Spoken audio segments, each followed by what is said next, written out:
Les guerres, les maladies sont autant de mots qui minent notre continent. Le défi de l'Afrique est une émission qui apporte conseils, suggestions et solutions pour mieux vivre en Afrique. Une production de Transworld Radio présentée par Omer Liassé. Amis auditeurs, bonjour à toi. Je suis très heureux de te retrouver pour ce 4e numéro de la série consacrée au développement du jeune enfant. Je suis encore aujourd'hui avec nos amis du ministère du Plan et du Développement. Ils vont se présenter à vous encore tout à l'heure. Et nous avions débuté la série avec M. Tetia. Bonjour M. Tetia. Bonjour. Comment allez-vous? Ça va, merci. Et aujourd'hui, c'est côté M. Ago Ebenezer Ake. Bonjour et bienvenue. Bonjour, M. Abois. Alors, si vous voulez bien vous présenter encore, je sais que M. Tetia n'est pas inconnu des auditeurs maintenant, mais c'est toujours bien de se représenter pour ceux qui nous prennent en marche pour la première fois. Alors, je suis Tetia Armand-Pierre, sous-directeur au sein de la Direction générale du plan et de la lutte contre la pauvreté. Je suis par ailleurs coordonnateur national pour la petite enfance ou encore pour les jeunes enfants en Côte d'Ivoire et point focal ICD. Monsieur Ago? Oui, je suis le coordonnateur des activités de protection de l'enfance. J'appartiens à la coordination nationale de développement du jeune enfant et j'exerce au niveau du ministère d'État, ministère de l'Emploi, des Affaires sociales et de la solidarité. Merci beaucoup d'être venus, chers amis. Alors, je suis Omer Liassé à ce microphone, à la partie technique Étienne Berthet. Et pour toi qui commences à suivre cette série d'émissions, alors permets-moi de te faire un bref résumé de ce dont nous parlons. Il s'agit de mettre l'accent sur l'avenir d'une nation en nous consacrant à cette étape de la vie qui en est le garant, l'enfance. Poser dès à présent les bases pour un meilleur développement de la petite enfance, c'est de ça qu'il s'agit. Et nous avons déjà parlé des étapes de cette enfance et de leur importance dans le développement de l'enfant. Nous poursuivons aujourd'hui avec les domaines d'intervention et de coopération et ce qui pourrait être un frein au déroulement de ce programme et tout en faisant une ébauche de solutions.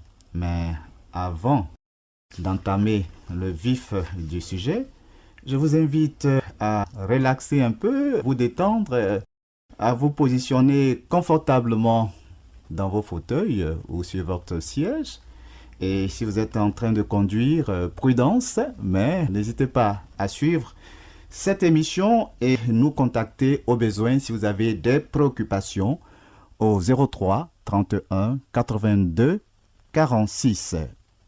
Le groupe s'appelle C'est comme ça, tout ce dont j'ai besoin.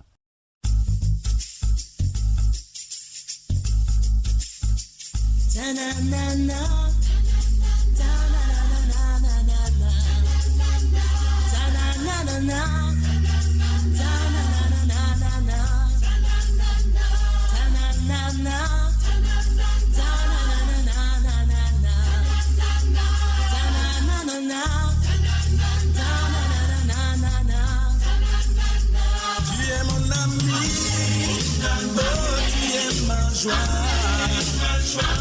es mon réconfort, tu es tout ce dont j'ai besoin quand je me sens isolé.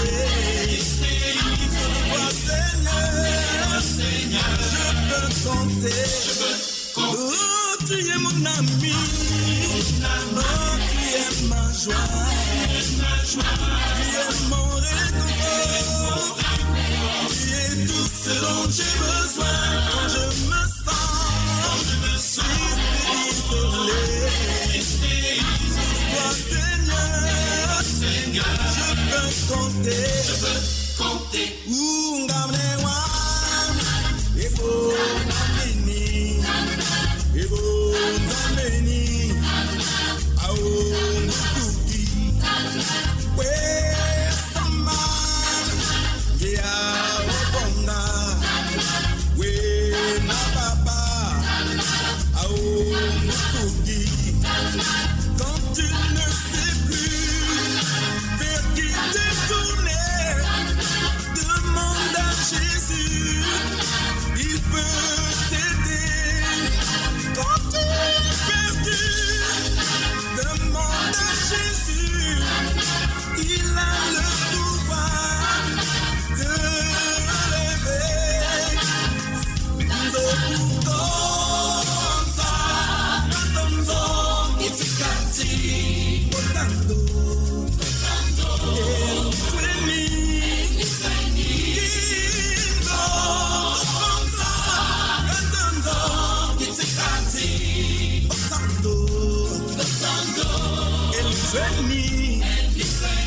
Tu es mon ami, tu es ma joie, tu es mon réconfort, tu es tout ce dont j'ai besoin quand je me sens isolé. C'est toi Seigneur, je peux compter. Tana.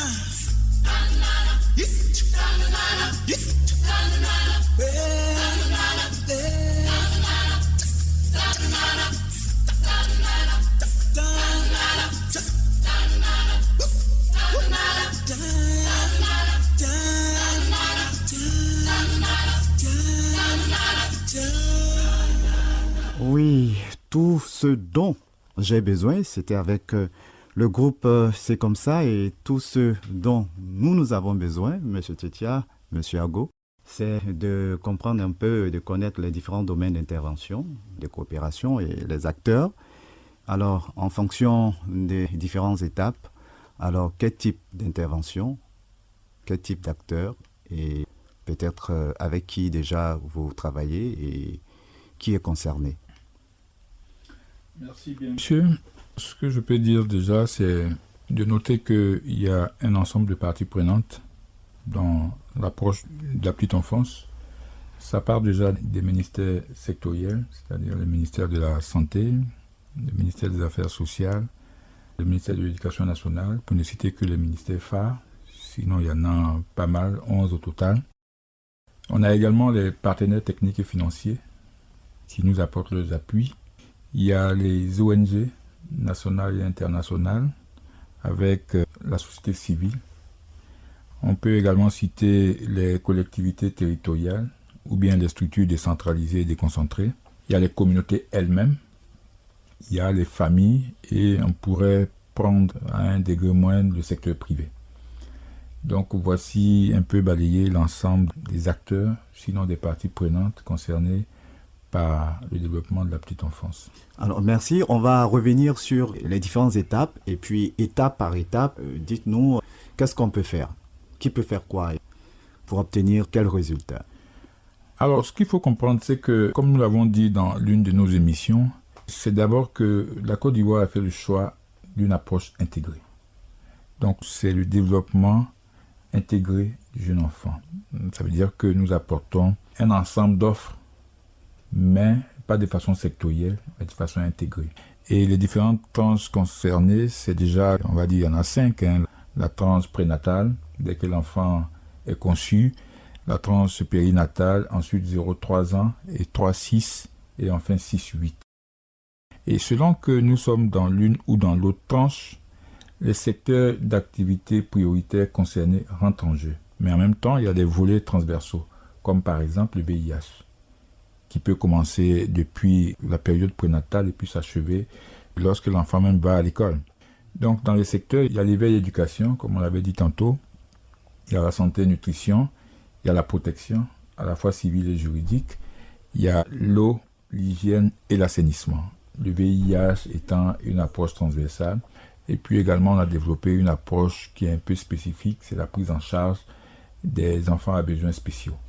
Donc toutes ces approches-là, nous y apportons des réponses selon que nous sommes dans la tranche prénatale ou dans la dernière tranche qui est celle de 6-8 ans. Pour la première, par exemple, c'est le volet santé qui va être prédominant. Et comme je dis aussi, en plus du volet santé, il y a des approches d'éveil que nous développons. Ok, volet santé, l'approche éveil. Alors, quels sont ceux qui sont concernés? Les parents, les agents de santé? Est-ce qu'il y a des ONG ou des structures qui ont une vocation particulière pour assister ou aider dans ce domaine?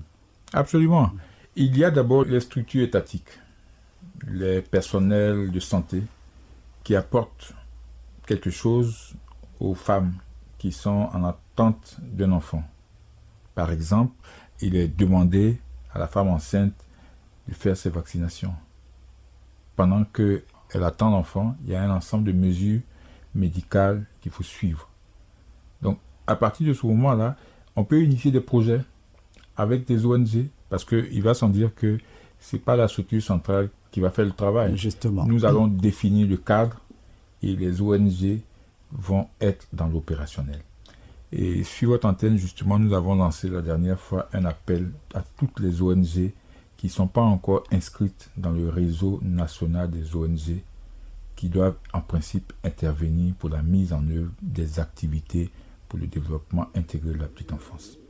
Alors, parce que le volet sensibilisation, justement, est une étape très importante, comment est-ce que vous comptez vous y prendre, justement, pour qu'il y ait des structures qui s'impliquent dans la sensibilisation? C'est vrai, les ONG existent, c'est vrai qu'il y a des structures qui encadrent les parents, il y a des structures d'éducation, il y a des structures de protection, mais vous avez parlé de l'approche intégrée. De même, est-ce qu'il existe des structures, des ONG qui s'impliquent dans la sensibilisation de façon globale en ce qui concerne le développement du jeune enfant? Alors, nous avons déjà fait un premier travail qui a consisté à répertorier l'ensemble des ONG concernées par le domaine, ce qui nous a permis d'asseoir le réseau. Donc, la première des choses à faire, c'est déjà d'être membre du réseau. Ensuite, il y a un accompagnement que la coordination nationale peut apporter en termes de renforcement des capacités.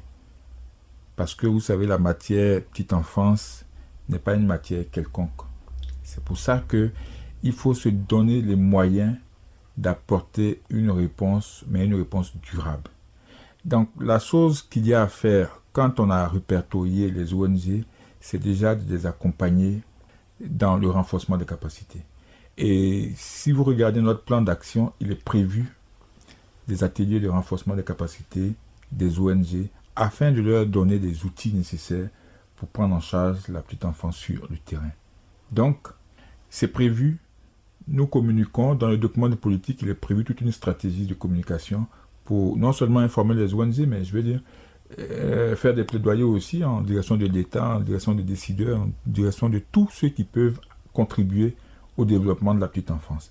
Mais comme nous sommes dans une approche participative, il est toujours bon d'associer les ONG parce que c'est elles qui vont au-delà de là où l'État ne va pas toujours.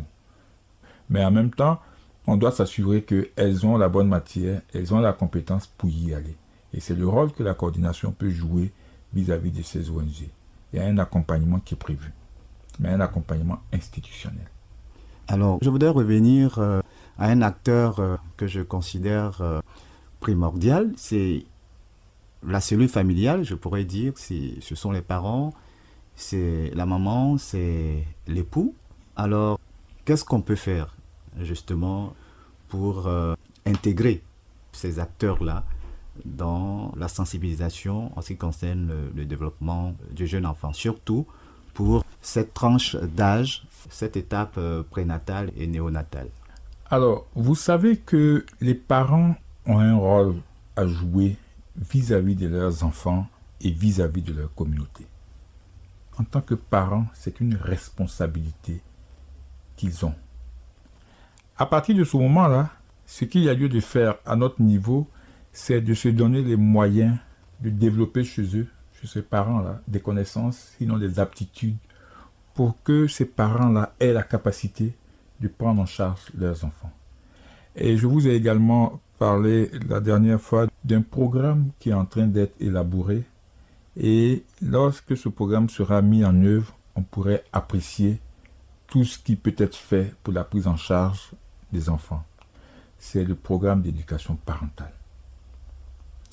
Lorsque ce programme sera finalisé et validé, la mise en œuvre va toucher vraiment tous les acteurs, mais va surtout cibler les parents parce que pour nous, la charge d'un enfant, c'est une véritable et grosse responsabilité à laquelle nul ne doit se déminer. Alors, selon vous, qui doit éduquer ces parents-là? Alors, qui doit éduquer? Je n'allais pas poser la question en ces termes. Des consultations régionales ont été faites et l'une des questions à laquelle les intervieweurs ont répondu, c'est de nous dire quelle est votre pratique en matière de prise en charge de la petite enfance. on a vu que sur le terrain, il y avait des usages. Il y a des choses formidables, mais il y a des choses aussi qui ne sont pas très bonnes. Alors il s'agit pour nous de partager les expériences, de dire, voici, en plus de ce que vous faites, voici ce qui pourrait apporter un plus à la prise en charge du jeune enfant. Et non de dire, depuis des années-lumière, vous faites des choses qui ne sont pas bonnes. Ce n'est pas ça le sens de l'éducation parentale. C'est un partage d'expériences, c'est un échange que nous allons susciter afin que tous soyons au même niveau d'information, au même niveau capacitaire pour qu'on puisse prendre en charge les petits-enfants. Donc, si on veut dire qui doit éduquer qui, nous disons que c'est une éducation mutuelle, mais nous allons apporter en tant que coordination, à partir d'un programme scientifique qui a marché par ailleurs, apporter des capacités aux parents pour qu'ils prennent mieux en charge leurs enfants. Oui, et justement, vous êtes une coordination, donc vous n'êtes pas des acteurs de terrain. Alors, je me demande comment ça peut se faire. Oui, mais c'est pour ça que nous avons un ensemble de parties prenantes identifiées. Ok. Nous avons les ONG, nous avons les communautés, nous avons le secteur privé, nous avons toutes les structures qui interviennent d'une façon ou d'une autre dans la prise en charge de la petite enfance. Et donc, quand on a suivi la coordination, ce n'est rien d'autre que faire en sorte que ce qui se fait sur le terrain se fasse bien. Donc, nous définissons le cadre à travers 2 documents phares, je l'ai dit et je le répète. Le document de politique qui lui-même est arrimé au plan national de développement que la Côte d'Ivoire s'est donné sur la période 2012-2015 et le programme d'éducation parentale. Et comment les différents acteurs auront-ils accès à ces documents? Non, depuis le début, il y a un maître mot qui apparaît, c'est l'approche participative. Donc, lorsque le processus d'élaboration de ces 2 documents phares va être achevé, nous allons le valider. Et un atelier de validation, et c'est quand même une tribune où toutes les parties prenantes sont associées, déjà pour apporter leur contribution sur ces documents-là, mais surtout à l'effet de faciliter la mise en œuvre. Vous savez, quand les gens ne sont pas partie prenante d'un document, c'est difficile de mettre le document en œuvre. Or, quelque chose est d'élaborer un document, quelque chose d'autre est de le mettre en œuvre. Enfin, quelque chose d'autre est de pouvoir trouver des financements. Mais déjà, si les parties prenantes sont associées au document, avec la stratégie de communication, nous sommes presque convaincus que la mise en œuvre devait être aisée parce que les parties prenantes se retrouvent ou se retrouveront dans les différents documents. Donc, c'est une approche hautement participative qui nous permet d'associer vraiment tout le monde, sans exclusif. Ok, nous savons que les Nations Unies, à travers l'UNICEF, s'intéressent à la question. Alors, cette institution, ces acteurs-là, quelle contribution ces institutions pourraient apporter dans le cadre de la mise en œuvre de cette politique de vulgarisation? Alors, c'est ceux-là qu'on a appelés par le terme PTF, ce sont les partenaires techniques et financiers, j'allais dire traditionnels. Quand vous êtes dans le domaine de l'éducation, forcément, UNICEF passe par là. Donc, UNICEF, il y a la Banque mondiale, il y a l'UNESCO, il y a une ONG, Save the Children. Alors, c'est un ensemble d'acteurs incontournables dans le processus. Et ils sont partie prenante du projet. Donc, ils vont contribuer à la vulgarisation. Ils nous accompagnent dans tout le processus. Et tout ce qui est fait en Côte d'Ivoire depuis bientôt 3 ans est fait avec l'UNICEF, on va dire. Ok, et c'est vrai, il y a des actions qui sont prévues. Alors, mais déjà, qu'est-ce qu'on peut relever comme lacune dans les interventions qui concernent le développement de la petite enfance? Et puis, quelles solutions? Oui, pour parler de lacunes, on pourrait déjà relever la faiblesse des financements. Il n'y a pas assez de financement. Qu'est-ce qu'on peut avoir encore en plus du financement? C'est aussi faire en sorte que, ça c'est pas une lacune, mais c'est le processus, faire en sorte que nos documents soient disponibles afin qu'on puisse communiquer dessus. Et l'engagement que nous avons pris avec les partenaires, c'est de dire, au plus tard le 31 décembre, il faut que nos 2 documents phares soient non seulement élaborés, mais validés. Vous ne pensez pas également que la diversité culturelle au niveau de la Côte d'Ivoire, par exemple, pourrait être un problème? Non, pour élaborer nos 2 documents, on a fait une étude diagnostique. C'était des consultations régionales. Et c'était basé justement sur un fondement culturel. Il s'agissait de répondre à la question comment les communautés prennent-elles en charge leurs enfants du point de vue de leurs coutumes, du point de vue de leurs pratiques traditionnelles. Et on s'est rendu compte qu'il y avait à la fois de bonnes pratiques et il y avait de moins bonnes pratiques. Alors, quand on a ces conclusions-là, ça nous permet, nous, de rentrer en laboratoire et de sortir un document de politique qui va prendre tous ces problèmes en compte et en même temps apporter des réponses. Donc, loin d'être, j'allais dire, un obstacle ou bien des difficultés, la diversité culturelle peut être intéressante pour nous parce que ça nous permet de voir qu'il n'y a pas une seule façon de prendre en charge. Même si on peut y voir des similitudes, mais que vous soyez au nord, au sud ou à l'est, il y a des spécificités propres à chacune des cultures. Mais tout ça concourt à la prise en charge de la petite enfance. Donc, quand vous avez ce genre de conclusion, ce qu'il y a lieu de faire, c'est d'aligner vos interventions sur l'existant. Dire, dans telle partie de la Côte d'Ivoire, voici l'expérience de prise en charge qui est faite. Et quand on a l'ensemble des pratiques, on a une vue globale, une vue transversale. Ça nous permet donc d'apporter quelque chose de mieux et de plus sur ce qui est. Et donc le document de politique qui va coordonner toutes ces interventions-là en tiendra compte pour apporter la réponse. Donc la réponse, elle sera non seulement scientifique, mais elle sera aussi culturelle. Ok, Monsieur Ago, j'aimerais me tourner vers vous. Alors, quelle part pourrait jouer la protection, le domaine de protection, dans justement la sensibilisation, la vulgarisation des techniques, des principes qui rentrent en ligne de compte dans le cadre du développement sain du jeune enfant? Merci bien. C'est parce que nous avons pris en compte des domaines spécifiques à mettre en synergie pour parvenir à un développement qui soit harmonieux. Mais ce développement harmonieux de l'enfant fait également un focus sur les questions de protection. Quand on parle de protection, on parle de la lutte contre toute forme de violence, d'abus, de maltraitance et d'exploitation de l'enfant.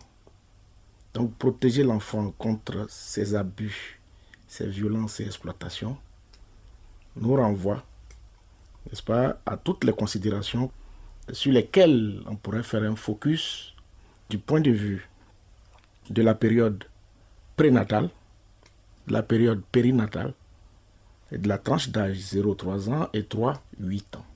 À toutes ces étapes, il y a des velléités de maltraitance de l'enfant. Justement. Et donc la contribution de la protection vient combler cela. Et c'est parce que ces violences qui sont faites d'abord au fœtus, puis à l'enfant, ont des conséquences très graves sur le développement de l'enfant. Alors, et je pense que nous allons en parler lorsqu'on abordera les questions d'éducation parentale, mais on peut tout de même introduire la question. Voilà, justement, et comme nous parlions des acteurs qui interviennent, alors vous parlez du domaine de la protection comme étant partie prenante dans le développement du jeune enfant. Alors, quels sont les acteurs qui pourraient intervenir dans ce sens-là pour la protection? La justice, la société civile, je veux dire, quels sont les acteurs qui sont concernés justement dans le cadre de ce programme? Et curieusement, le choix que la Côte d'Ivoire a fait en matière de développement intégré du jeune enfant, qui consiste à mettre ensemble tous ces acteurs, nous permet d'être à l'aise sur la question parce que ce sont ces mêmes acteurs qui interviennent. En matière de protection, ce sont les acteurs de la santé qui interviennent, ce sont les acteurs de l'éducation qui interviennent, ce sont les acteurs de la justice qui interviennent, ce sont les acteurs de la sécurité qui interviennent. Et vous verrez que lorsque M. Tetia déroulera la liste de façon exhaustive des parties prenantes, ces acteurs vont intervenir. Mais la spécificité du secteur de la protection, c'est que les projecteurs sont majoritairement braqués sur ceux qu'il est convenu d'appeler des travailleurs sociaux. C'est-à-dire des éducateurs préscolaires, des assistants sociaux, des éducateurs spécialisés. Et à ceux-là, lorsque vous ajoutez le corps médical, vous ajoutez le corps enseignant, vous ajoutez les magistrats et toutes les personnes qui sont dans le système judiciaire, et vous comprenez que la boucle est bouclée. Et donc l'enfant, dans toutes ses dimensions, est pris en charge. Ok, merci. Vous avez parlé du cas des enseignants et nous allons avoir l'occasion de revenir à la question puisqu'il y a beaucoup de choses à redire dans ce sens. Ceux qui sont censés apporter l'éducation, là aussi, je ne sais pas qui va les éduquer. On va en parler. Monsieur Tetia, nous sommes à la fin de notre tranche. Alors, votre dernier mot pour conclure sur cette émission? Je voudrais une fois de plus remercier la TWR de nous donner l'occasion de parler un tant soit peu du développement intégré de la petite enfance et lancer un appel à toutes les structures concernées par ce secteur ou par ce sous-secteur, ça dépend de où on se situe, pour que chacune des parties prenantes joue effectivement sa partition afin que l'État de Côte d'Ivoire, qui assure la coordination de ce processus, apporte une réponse durable pour la prise en charge de la petite enfance. Merci beaucoup à vous, cher monsieur, d'être venu. Amis auditeurs, c'est là que prend fin notre rendez-vous de ce jour. Vous pourrez vous poser la question de savoir, mais pourquoi est-ce que nous devons intervenir dans le développement du jeune enfant? Pourquoi est-ce que nous devons investir justement dans le jeune enfant? Eh bien, restez à l'écoute. La prochaine fois, nous allons aborder le sujet avec nos deux invités. Pour l'instant, je vous dis, c'est au 03 31 82 46 pour vos préoccupations. N'hésitez pas à nous les communiquer. Et puis, je voudrais vous dire au revoir. Merci. Portez-vous bien chez vous.